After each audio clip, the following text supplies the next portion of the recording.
프로파일링을 시작한 초창기인데 2001년도에 발생한 사건인데요. 저한테 이제 요청이 왔었어요. 분석을 좀 해달라고. 그래서 이 범인이 체포된 이후에 직접 가서 그 범죄자와 면담을 장시간 했던 사건입니다.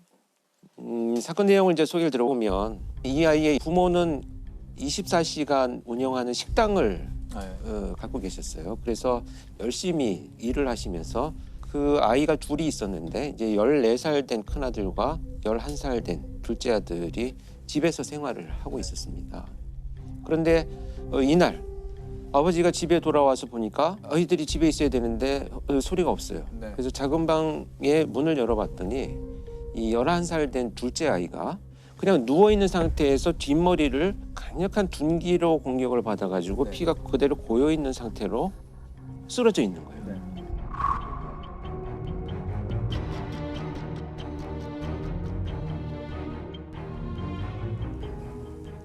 그래서 이 아버지는 이제 놀라서 이 아이를 들쳐업고 그냥 병원으로 갑니다. 하는데 이미 사망을 한 거죠. 근데 사망한 시간이 꽤 된 거예요. 근데 여기서 문제가 된 건 뭐냐면 이 있어야 될 형이 없어진 거예요. 그러니까 이제 처음에 그 현장에 투입된 수사팀에서는 누군가 침입을 해가지고 둘째 아이를 살해하고 큰 아이를 유괴해 갔을 것이지 않겠느냐. 이렇게 이제 수사를 접근을 합니다. 그런데 수사에 착수한 수사팀에서는 얼마 후에 바로 사라진 이 형을 강력한 용의자로 지목을 하고 네. 그 수사를 전개를 합니다.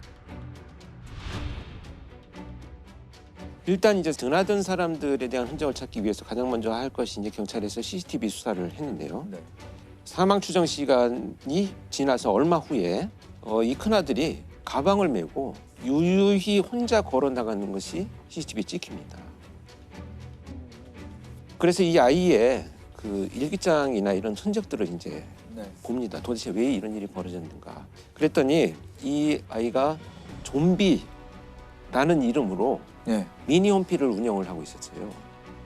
거기에 보니까 군대 갔다 와서 살인을 마음껏 즐기는 것이 나의 꿈이다. 그래서 나는 그것을 실현하기 위해서 손도끼를 구입을 해왔다. 손도끼를 구입해서 침대 밑에 놓아두었는데 너무 기분이 좋다. 이런 글들을 이제 발견을 합니다.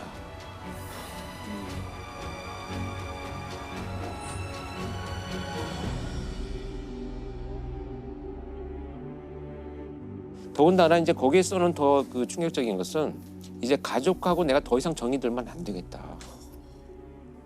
그게 그냥 아이들이 생각하는 중2병 차원을 정말 넘어선 거 아닙니까? 완전히 그 넘어선 정도면? 거죠. 이 네. 정도는 사실 표교수 잘 알겠지만 이 정도의 사회적 분노라는 것은 보통 30대를 전후해야 그동안 쌓인 분노가 표출되는 정도인데 14살 단 아이가 이런 걸 쏘나 그게 믿어지지가 않는 거죠. 그런데 사실 이런 흔적만 가지고 어떤 일이 있었다는 것을 우리가 판단하기는 굉장히 위험하죠. 그래서 조사를 해보다 보니까 결국 이제 학교 친구들한테도 이런 살인에 대한 이야기들을 그동안에도 쭉 해왔는데 친구들은 뭐 좀 이상한 아이야. 뭐 그냥 뭐 별종이야. 뭐 이 정도로 그냥. 그렇죠. 또 한 가지 충격적인 것은 장래희망에 살인업자라고 써놨었어요. 네. 그래서 이 선생님은 이것을 간과하지는 않았어요. 그래서 부모한테 연락을 해가지고 아이가 좀 치료를 그를 개입을 해야 되는 것 같아요. 그렇죠. 치료 받아야죠. 근데 이 부모님은 우린 너무 화목하고 원하는 걸 다 해주고 이렇게 지냈는데 정신과 치료를 받으라고 하니 이거 참 난감했던 거죠. 부모 입장에서 이해가 안 되는. 원인을 찾지도 못하겠고 이런 이제 상황이 전개됩니다. 그래서 이제 그 이런 흔적들을 찾고 시작을 하던 중에 배회하고 있는 아이를 이제 체포를 합니다.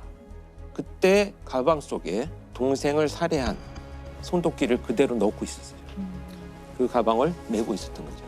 이렇게 해서 체포가 됩니다. 초등학생은 동생을 살해한 혐의를 받고 있는 형이 어젯밤 붙잡혔습니다. 광주시 계림동에서 발생한 초등학생 살해 사건의 용의자로 사건 발생 14시간여 만에 검거됐습니다. 양군은 잠을 자고 있던 동생에게 흉기를 휘둘러 숨지게 한 혐의를 받고 있습니다. 아니 왜 살해했을까요, 동생을? 그 왜 하필 타겟이 동생이 돼야 했을까요? 면담을 할 당시에 들은 이야기들을 좀 이제 전달을 해드리자면 이렇게 이제 살인을 너무 하고 싶다는 생각이 어느 날부터 이제 발전이 되어가기 시작을 하면서 이 아이가 당시 이제 체격이 굉장히 작았어요. 키도 작고 몸집도 작으니까 매일 팔 운동을 했다는 거예요. 왜냐하면 내가 공격을 하다가 실패를 하면 너무 왜소하기 때문에 다시 공격을 받으면 실패하니까 열심히 운동을 하고 이 손도끼를 가지고 막 달려가면서 나뭇가지를 막 이렇게 쳐서 연습을 하는 거죠. 근데 이 기간이 1년 정도 되니까 이제 자신이 생긴 거예요. 아, 1년 동안 그걸 연습을 한 거예요. 연습해서 자신이 생겨가지고 이제는 실행을 해야 되겠다. 그런데 될지 안 될지 궁금한 거예요. 그 희생자가 바로 이 동생이 되는 겁니다.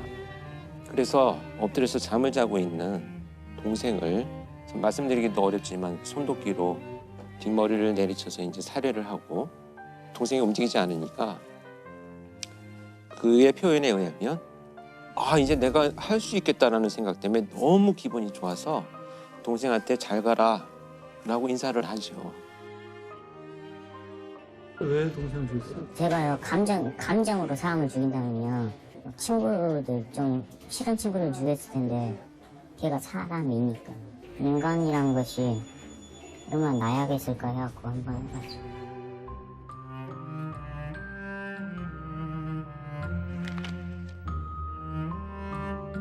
그래서 이 아이는 나와서 그렇다면 어떤 일들을 했느냐를 이제 경찰에서 추적을 하면서 면담을 이어갔더니 누군가 이제 오토바이를 탑니다. 좀 태워달라고 해서. 네. 그래서 태워서 가던 사람이 이제 내려가지고 잠깐 소변을 보는 사이에 실행을 하려고 꺼냈는데 갑자기 사람이 나타나서 이제 중단을 하고요. 네.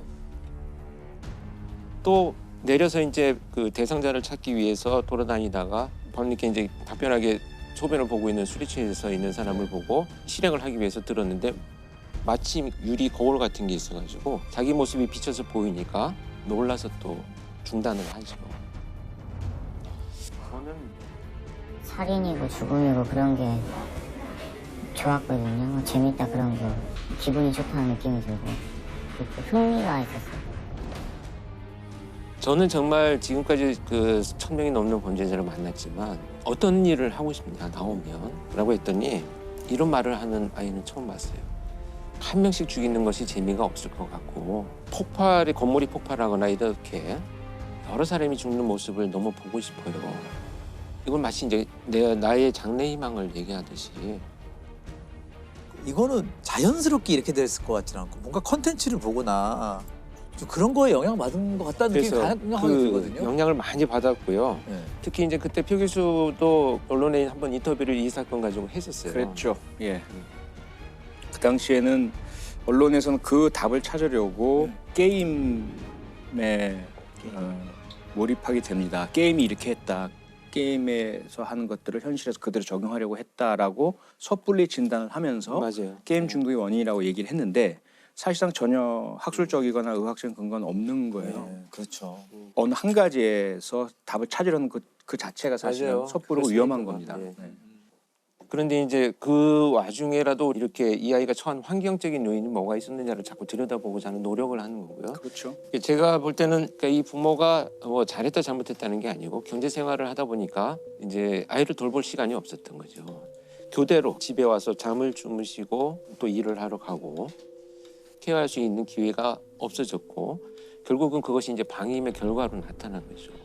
그래서 저는 안타까웠던 것 중에 하나는 아버지나 어머니가 들어올 시간이 있대요. 저녁에 뭐 한 10시, 11시쯤 되면 두 분이 교대를 하면서 들어오시는데 막 온몸에 막 휴지를 감고 미이라처럼 앉아있기도 하고 그러면 이 아버지나 어머니가 와가지고 아이고 우리 아이가 의사가 되려고 그러나 이렇게 그냥 말 한마디를 하면 또 주무시고 일을 하러 나가야 되는 거예요. 그러니까 무관심이네요. 근데 결국은 이제 무관심이라는 결과로 나타난 거죠.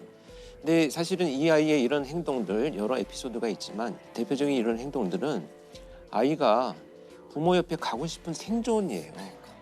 그러니까 나를 좀 봐줘요. 그 엄마 아빠 눈에 띄고자 하는 건데. 네, 생존의 그렇죠. 어떤 시그널 관심을 받고자 하는 거죠. 근데 부모도 결국에 열심히 일해서 돈 많이 벌어서 자식을 잘 키우고 그럼요. 싶은 마음으로 네. 그랬을 텐데요. 그러니까 이제 네. 이렇게 이제 고의적인 방임은 아니잖아요, 사실은. 그래서 저는 국가가 좀 더 그런 고립된 환경에 있는 아이들을 어떻게 할 것인가에 대한 고민들은 할 필요가 있다고 봅니다. 그렇죠. 한 아이를 키울 때 뭐 모든 마을이 필요하다, 온 마을이 필요하다는 말은 맨날 하지만 실제는 그렇게 하지 않고 있잖아요. 누군가 단 한 사람이라도 언제나 이 사람은 나를 생각하고 있어라는 누군가 한 사람과의 애착이 끝만 있어도 그런 범죄는 안 생긴다는 거죠. GT. 아. 네, 그 유명했던. 네. 유명했던 G 쇼핑몰 사건이죠. 제가 기자 초년병 때 취재를 했었고 그게 지금 동대문 역사문화공원역 바로 옆에 있잖아요. 이 사건을 제대로 얘기를 하려면은 1990년대 중반으로 좀 거슬러 올라가야 돼요. 혹시 거평 프레아타운 네, 아, 그렇죠. 네. 기억 많이 네, 들었던 네, 얘기인데 네. 거평 프레아타운. 네, 1990년대 중반에 하여튼 그 거평 프레아타운이라는 패션 쇼핑몰이 올라가요. 그런 거를 이제 분양형 쇼핑몰이라고 그럽니다.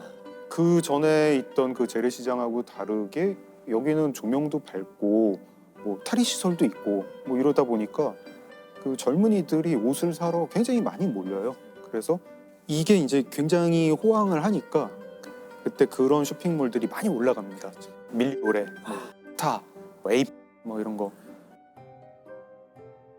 제가 그때 90년대 그 당시 그 앞에서 노래 많이 했습니다. 저희 가수들한테 그 엑스포에 이어서 맞아요. 저희 가수들이 거기 초대돼가지고 맞아요. 1층에 주로 그런 무대들 맞아요, 많았죠. 맞아요. 예. 네. 그리고 뭐 굉장히 히트를 했는데 이 건물이 어떤 구조로 만들어지는 거냐면은 이 건물을 이렇게 올리겠다라고 하면 설계도가 있잖아요. 네. 그럼 설계도를 막 금을 쳐요. 막 금을 치면 그 사각형 하나가 점포인 거예요. 4평짜리 점포 하나가 막 1억, 층이 좋고 목이 좋으면 막 2억 이런 거예요.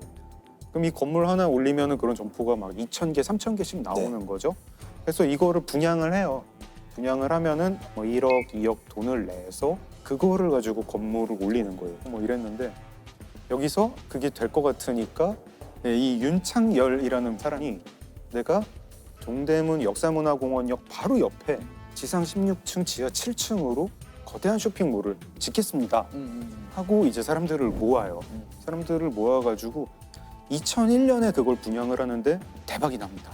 대박이 나서 분양 3개월 만에 분양률이 60%가 돼요. 이게 이제 당시에 그런 분양형 쇼핑몰 기준으로는 굉장히 성공한 분양인데 이제 투자자는 수천 명이죠. 그러니까 이제 언론에 관심이 쏟아지죠. 언론에 관심이 쏟아지고 인터뷰를 할 때 보면은 G쇼핑몰 사업은 그 중구에 건물 하나 올리는 게 끝이 아니다. 전국에 여기도 만들고 여기도 만들고 해가지고 유통혁명을 내가 일으키겠다.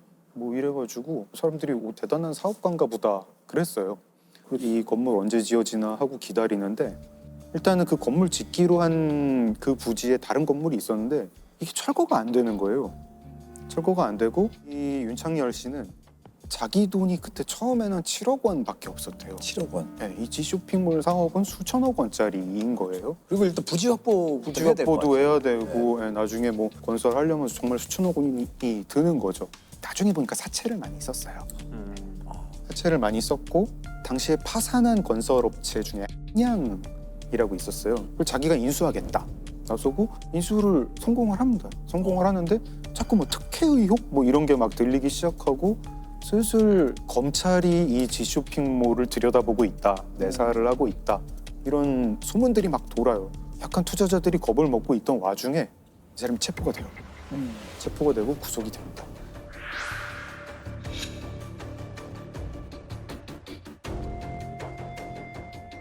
검찰이 결국 수사 결과를 발표를 합니다. 보니까 윤창열 씨는 횡령해가지고 까먹은 돈도 많고 그리고 정관계에 로비를 해서 로비 자금으로 쓴 돈도 있고 총 분양 대금만 1조 원에 달하는 초대형 상가인 굿모시티 건축 예정부지입니다. 이 회사 대표 윤창열 씨는 3,400억 원대의 분양금을 거둬들였습니다. 윤 씨는 이동 가운데 수백억 원을 횡령한 혐의로 검찰의 수배를 받아오다 어제 저녁 붙잡혔습니다. 검찰은 또 윤 씨가 지난해 말 2억 원의 정치 후원금을 낸 사실 외에 또 다른 돈을 건넨 정황을 포착하고 집중 조사하고 있습니다. 그런 돈을 가지고 아무도 안 했어요. 땅도 안 산 거예요. 땅도 안 샀고 시공사도 선정이 안 됐고 건축 허가도 다 안 받았고 더 황당한 건 그건 불법이 아니더라고요. 아무 시작 안 해도 아무것도 안 한 건. 당시에는 아파트가 아니라 이런 그 상가용 건물들은 부지 확보 안 하고 분양해도 되는 거예요. 법이 그랬다 이거죠. 법이 그랬어요. 세상에. 법이 그렇고 사실은 그렇게 짓는 게 관행이었어요. 윤창열 씨는 아무런 자금 조달 계획이나 능력도 없이 고의로 3,400여 명에게 3,700여 원을 가로챘다. 이것은 희대의 사기극이다. 예. 그래서 윤창열 씨는 결국은 대법원까지 가서 뭐 배임, 횡령, 사기 뭐 이런 혐의로 징역 10년을 선고를 받습니다.